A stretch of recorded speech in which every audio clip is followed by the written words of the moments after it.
Hi, my name is Chris Diodato. I am the founder of WELLth Financial Planning, which is a financial planning firm specializing in creating early retirement realities for clients. And as part of early retirement planning, one of the biggest questions is healthcare planning. Specifically, what do you do between what we would call the bridge years, between age 65, when you would be eligible for Medicare insurance, and the years where you're out of work, might quit your job, might be working part-time, and might not have employer-provided insurance. So for most people in this case, they are going to get their insurance from the health insurance exchange or the marketplace, also known as Obamacare. And as part of this process, the government, and the way the law is written right now, the government will kick in a certain subsidy, some money to help pay for your insurance based on your household size and based on your income. So how do you maximize your subsidies so you can minimize your healthcare costs and also minimize things like copays, deductibles, and out-of-pocket maximums? I created a tool called the ACA Maximizer that is free to use for anyone that helps you do this and helps you run different scenarios and see what you can do to maximize your subsidy and minimize your insurance costs. So with that, let's dig in.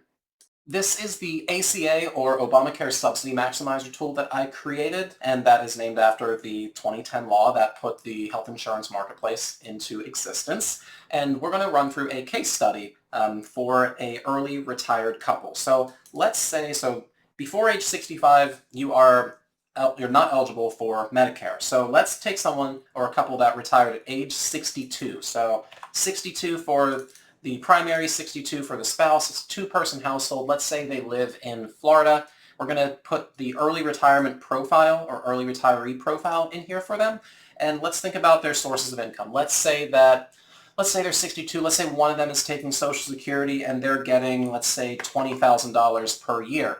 Besides that, maybe they have some interest. So I'm putting $10,000 in interest, $10,000 in dividends, and maybe they have some rental income coming in each year. So their total income each year, modified adjusted gross income, is $55,000, which is 260% of the federal poverty level in 2026, and that gives us an estimated monthly subsidy of $1,825 per month for the entire household. So we go down here and it gives us some nice estimates of like where we are right now and how much of a subsidy we would get and how much our total cost for health insurance would be at different income levels. So what you see here are bronze, silver, gold, platinum. These are different tiers that of health insurance that are offered on the health insurance marketplace. Whereas the bronze tier, you're looking at your lowest cost, but also your highest deductibles and highest copays. And then platinum, you're looking at the highest cost for insurance, but the lowest deductibles and the lowest out-of-pocket maxes in most cases. We'll get to that in a second. So in this case,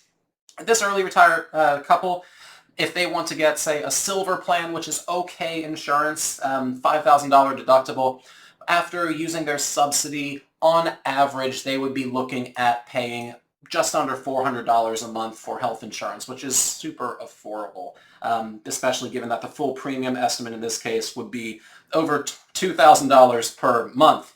So this is our first look at everything. And what we can do next is we can say, all right, what if we can make this better? So next we go to the strategy lab. So we have our baseline scenario here where we're at $55,000 of income. So let's see what happens. What if we can do something with our income? Like, let's say, what if we have that interest income and we want to reduce that somehow? So that could be called something like income reduction from asset location, which means that you're toggling the investment portfolios to generate less income. So let's say that if we do that, we can reduce our income by about $10,000. Cool. And what if we do something else with the investments? That's called tax loss harvesting, to try and lower our recognized income for the year. So let's say we get $3,000 of less income by doing that. All right, so let's say at this point we have reduced our income by just under, we'll say just about $13,000. and I'm just going to make this 10,001 just for illustration. So we reduced our income by about $13,000. And what has that done for us? So we can see the first thing that it does in our optimized scenario, it has increased our subsidies by $164 per month. So we see value created. So we reduced our income, we increased our subsidy by $164 per month, or roughly $2,000 per year.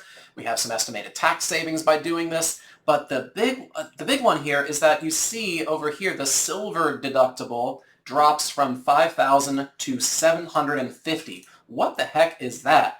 That is called a cost-sharing reduction. So under certain percentages of the federal poverty level, not only do you get a subsidy, but you also get the government kicking in to reduce your co-pays and your deductibles. So at this point, you could potentially be getting extremely good health insurance instead of, like over here, you were getting okay health insurance. I mean, $5,000 deductible, that's a lot of money. You're getting extremely good health insurance with a $750 deductible for only $220 by using this. And there are other things that you can do in here. So let's say you're making IRA contributions, HSA contributions, you might defer Social Security, you might have student loan interest, even though at age 63 you might not have that, but this gives you basically a slider that you can edit your income and see how it changes your costs. And watch this. So up at the alternate scenario, once you're above 400% of the federal poverty level, so watch this silver premium. So 400%, and this is how current law is written, and boom, you get no subsidy. So that is the one thing that any early retiree wants to avoid at all costs, because you make a couple dollars below that level, and your insurance is 3/4 the way paid for. So let's keep going. So that is the strategy lab, we would say. And now we can actually kind of educate ourselves. So you can see how your contribution scales by income level. So under current law, different levels, this is how much the government would expect you to pay for a baseline plan, so as a percentage of your income. And then also this goes through some recent legislative proposals that are designed to provide some relief to people that rely on the insurance marketplace and Obamacare for their health insurance. So we have things like ACA repeal and replacement proposals, Medicare drug negotiation, the Health Care Affordability Act, just other things that we can educate ourselves on. And then finally, even more information for those who are interested in diving in to see how these are all calculated, subsidy cliffs, premium tax credit reconciliation, like what if you estimate your income too high or too low, whether if you could contribute to pre-tax versus Roth IRAs and 401ks, how that impacts everything. And then also how life changes. So like, let's say you get married, divorced, or have children, how that impacts your overall subsidy. So there's lots of good information in here that I'm going to strive to keep updated for you guys. And then, of course, this is what I do. This is WELLth Financial Planning. I help people hit their early retirement goals.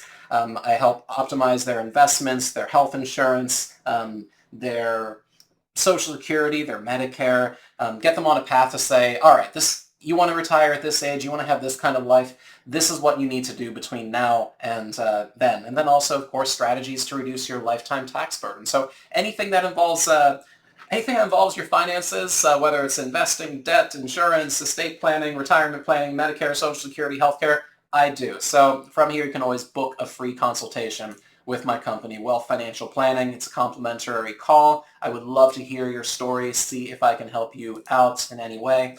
And who knows, maybe we'll get to know each other and have the opportunity to work together someday. All right, thank you so much for watching. I hope that this video was useful. I hope that the ACA Maximizer is useful to you and your healthcare planning. And I look forward to hopefully chatting soon.